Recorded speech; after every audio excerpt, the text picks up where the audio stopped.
विकलांगों और गरीब लोगों की सेवा में समर्पित है। इसका मुख्य उद्देश्य विकलांग, अनाथ, गरीब बच्चों को और व्यक्तियों को प्राइमरी शिक्षा देना, इंफॉर्मेशन टेक्नोलॉजी से एजुकेशन देना, उनके आवास की सुविधाएं उनको उपलब्ध कराना है। विकलांग एवं गरीब व्यक्तियों को उनके हिसाब से, उनके हुनर के हिसाब से उनको स्किल डेवलपमेंट की ट्रेनिंग जैसे संगीत, गायन, शिक्षा, पेंटिंग इत्यादि में, हैंडीक्राफ्ट वगैरह बनाने में, paper album, packing, flower decoration इत्यादि सिखाना है और उनका एग्जीबिशन लगाना है, जिससे उनको स्वरोजगार प्राप्त हो सके और वो खुद अपने कार्य करने में सक्षम हो सके, किसी से वो भीख मांगने पर मजबूर ना हो, क्योंकि हमारी एनजीओ का स्लोगन है भीख नहीं रोजगार हो।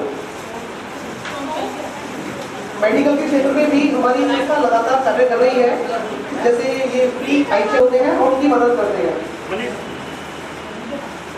यह समय समय पर भिखारियों को फल, गरीबों को खाने पीने का सामान, शिक्षा का सामान भी प्रदान करती रहती है।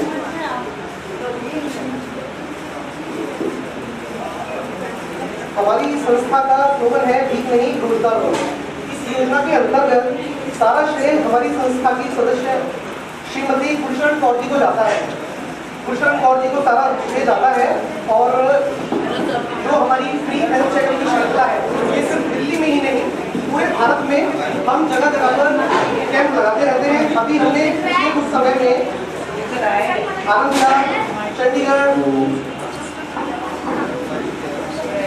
वगैरह में कैंप लगाए हैं।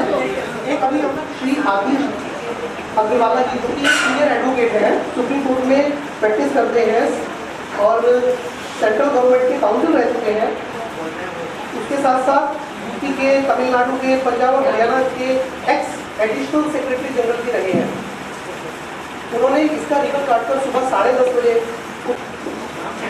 अनिल वाजपेयी जी मौजूद हैं, जो कि आज हमारे चीफ गेस्ट हैं और जो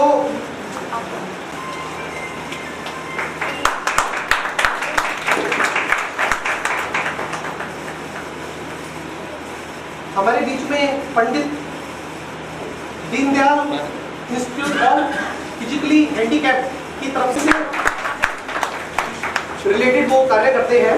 उनका सम्मान श्रीमती गुलशन कौर जी करेंगी, जो कि हमारे एनसीसी सीनियर मेंबर भी हैं। हमारे बीच में श्री AMR चंद्रेश जी भी मौजूद हैं, जो कि फिजियोथेरेपिस्ट है। ये भी IPH से ही आए हैं और इनका सम्मान श्रीमती दिव्या कंसल करेंगी।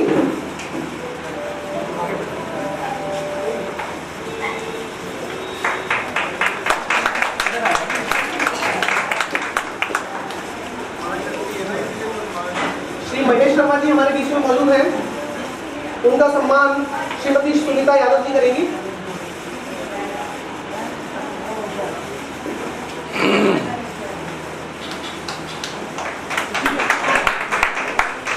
Doctor Jayendra Kumar ji,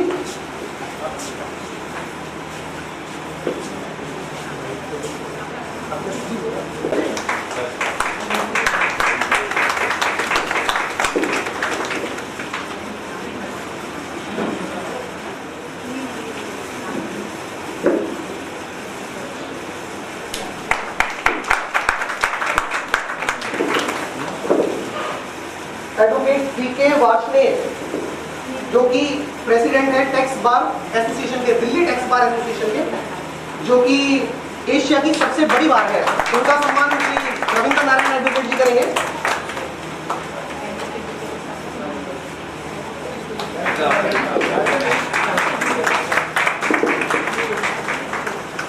advocate DK Gupta ji भी हमारे बीच में मौजूद हैं, जिनका सम्मान नीरू जी करेंगी।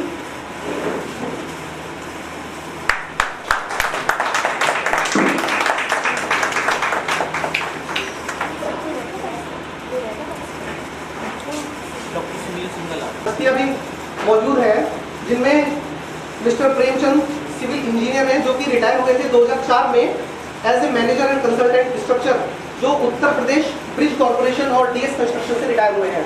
वो भी हमारे बीच में मौजूद है। इनके अलावा हमारे बीच doctor Ramkishan, senior lecturer DIET program से, Bharat Bhushan ji assistant audit officer है, पूजा गुप्ता जी हैं जो कि सीनियर एजुकेटर हैं रिहेबिलिटेशन प्रोफेशन से रिलेटेड, राहुल शर्मा एडवोकेट है, राघव जी हैं और सावरा जी भी प्रेजेंट है। तो आज का कार्यक्रम हम शुरुआत करते हैं। शुरुआत में हमारे मंत्री जी मां शारदे के सामने मां शारदे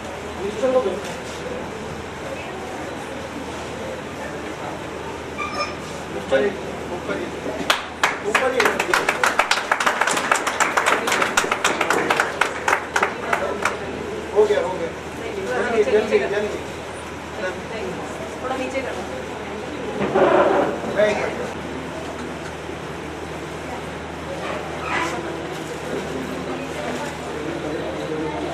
हो गया।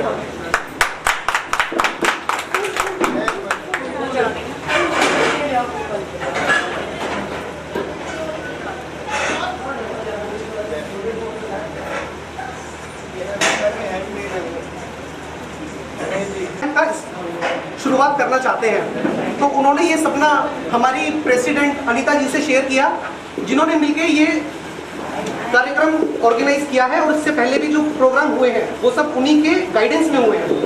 तो डॉक्टर सुनील सिंघल जी का स्वागत हमारे राहुल शर्मा एडवोकेट जी करेंगे।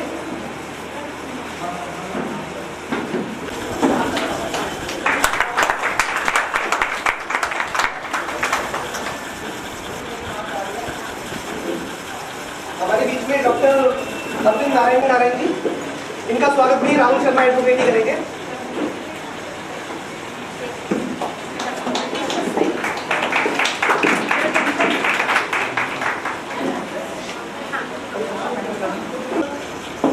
तो हमारी अनीता जी ने माता वैष्णो रानी से ये रिक्वेस्ट की कि माँ अगर आप मुझे ठीक करते हैं तो मैं आपका एक मंदिर बनवाऊंगी। माता रानी ने चमत्कार देगी, धीरे धीरे हमारी अनीता जी बिल्कुल ठीक होती चली गई और इसके बाद में उसी श्रृंखला को उन्होंने आगे बढ़ाया और माता रानी के नाम से एक एनजीओ की स्थापना की, जो कि पहले दिल्ली में काम करती थी सिर्फ, और आज ये नेशनल लेवल पे काम कर रही है। इसका सपना धीरे धीरे हम इसे इंटरनेशनल लेवल तक ले जाना चाहते हैं। इस संस्था को 80G का सर्टिफिकेट मिल चुका है। अगर कोई इस संस्था को डोनेट करता है तो उसको 100% टैक्स रिबेट मिलेगा, जो कि हर संस्था को नहीं मिलता। और ये हमारी एनजीओ एनजीओ की सीरीज में नहीं आती, बिल्कुल अलग है। तो माँ सरस्वती के पूजन के बाद इस कार्यक्रम की शुरुआत माता सरस्वती की आरती के साथ में करते हैं और माता सरस्वती की वंदना करेंगी मिसेस सुनीता यादव।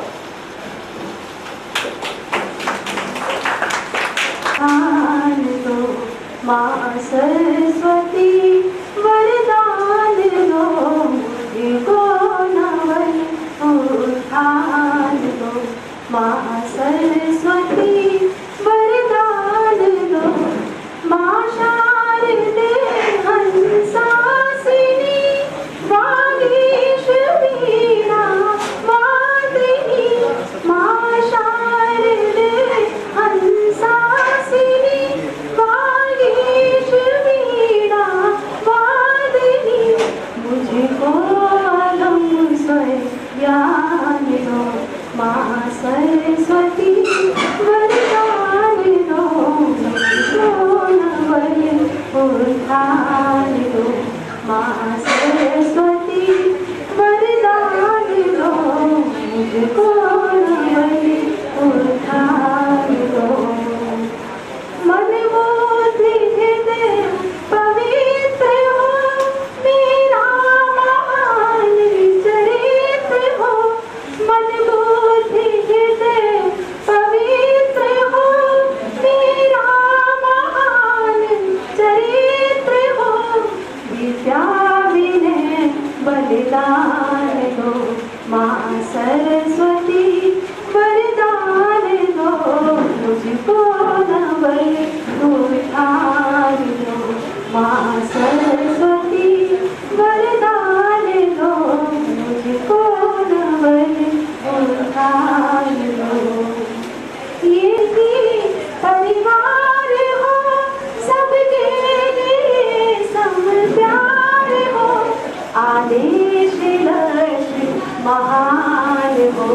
माँ सरस्वती वरदान दो मुझको नवल उद्धार दो। माँ सरस्वती वरदान दो मुझको नवल उद्धार दो। माँ सरस्वती वरदान दो।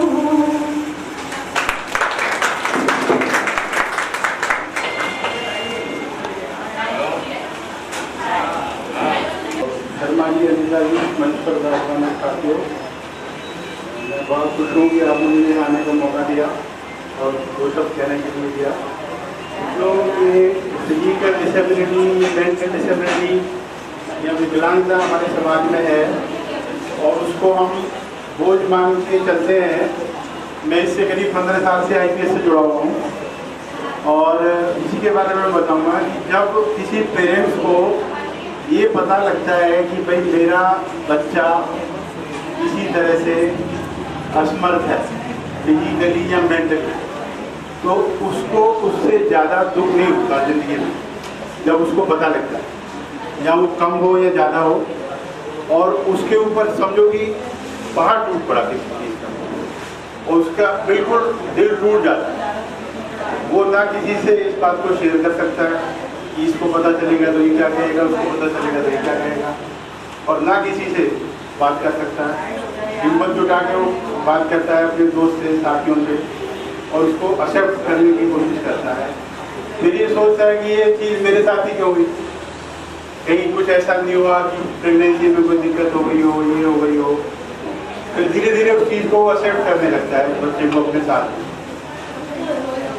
उस वक्त उसको चाहिए जो कि नहीं है, उस चीज़ को जो उसके जैसे लोग बच्चे और हैं उनके पेरेंट्स के साथ शेयर करे, या इस तरह के फंक्शन में जाए जहाँ जाके उसको कुछ ज्ञान हो कि वो उस बच्चे के बारे में क्या कर सकता है।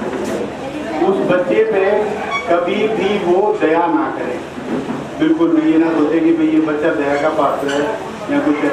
हम लोग भी कभी गाड़ी में जा रहे हैं, वो देखते हैं फिजिकली डिसेबल्ड पर्सन को, तो एकदम हमारे अंदर एक करंट सा हो जाता है कि ये क्या हो गया, और हम उस क्षण ये सोचते हैं कि हमारे साथ हो जाता तो क्या होता, और अगले ही पल हम उसको भूल जाते हैं कि यार थोड़ा हमारे से कर दिया, हम उसमें कभी इन्वॉल्व होने की कोशिश नहीं करते। तो एक तो ये है कि हम उसको पहचानें और एक्सेप्ट करें, दूसरा ये है कि उसको एक इक्वलिटी, समानता का माहौल, वो ये ना सोचें कि मान लो किसी बच्चे का हाथ नहीं है, किसी बच्चे का पैर नहीं है, तो उसकी दुनिया वहाँ ख़त्म नहीं हो जाती। उसके लिए बहुत सी दिमाग से करने की चीज़ें, वो मैथमेटिक्स की चीज़ें कर सकता है, कंप्यूटर की चीज़ें कर सकता है, कुछ भी कर सकता है ब्रेन की चीज़ें, लेकिन वो फिजिकली तो है, मेंटली है तो दूसरी चीज़ें कर सकता है, फिजिकली कर सकता है। ऐसे ही मैं आपको एग्जाम्पल बताता हूँ। एक सिंड्रोम होता है एस्पर्जर सिंड्रोम, उसमें क्या है कि बच्चे की जो समझने की क्षमता है वो कम होती है। मान लो कोई जोक समझने की क्षमता कम है, मैंने एक कोई चुटकुला सुनाया और उसको सोचता है कि यार मेरे को ऐसा बोल रहा है, चुटकुला नहीं सुनेगा। तो ऐसे एक बच्चा था, जब तक वो 4th क्लास में था तो ज़्यादा बच्चों को इतनी नॉलेज नहीं होती, तो वो चलता रहा उनका कार्यक्रम कि भाई ठीक है, सारे बच्चे कोप कर रहे थे।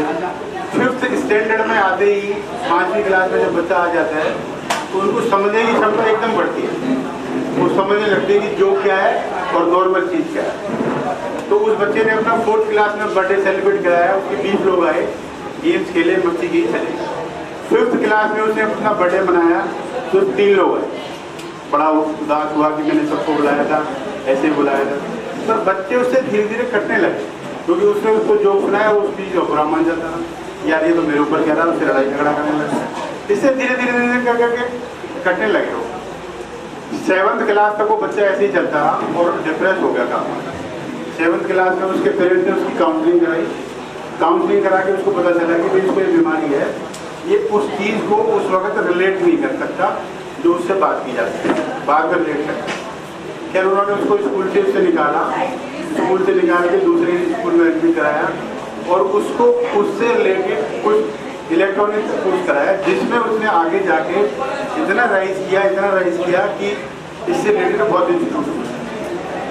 तो ऐसे ही उस बच्चे को एक इक्वलिटी का माहौल दें, हम उसको अपॉर्चुनिटी दें कि ये क्या कर सकता है बच्चा। उसके ऊपर ध्यान ना करें। और जब हम ये शुरू करते हैं, शुरुआत में उस बच्चे को बहुत दिक्कत होती है, वो कर नहीं पाता, तो फिर उसके ऊपर ध्यान ना करें। वो आधे घंटे ट्राई करता है, 1 घंटे ट्राई करता है, ना तो रोए, दुख होगा आपको कि भाई ये बच्चा कर नहीं पा रहा, मैं उसके ना, आपको रोना है तो दूसरे कमरे में जाएं, खूब रो के आएँ, अपना भड़ास निकाल के आएँ, फिर उस बच्चे को आएँ और एनकरेज करें दोबारा, ताकि वो बच्चा कर जाए। मैं डेफिनेटली पूरे दावे के साथ कहता हूँ कि वो बच्चा करेगा, और करेगा क्यों नहीं करेगा। तीसरी चीज़ है कि प्रोग्राम, हमें ये नहीं पता होता है कि यार ये तो हमें बीमारी पता चलेगी। आपने वो सारी जमीन पे मूवी देख ली कि बच्चे को लिखने में समझने में दिक्कत थी।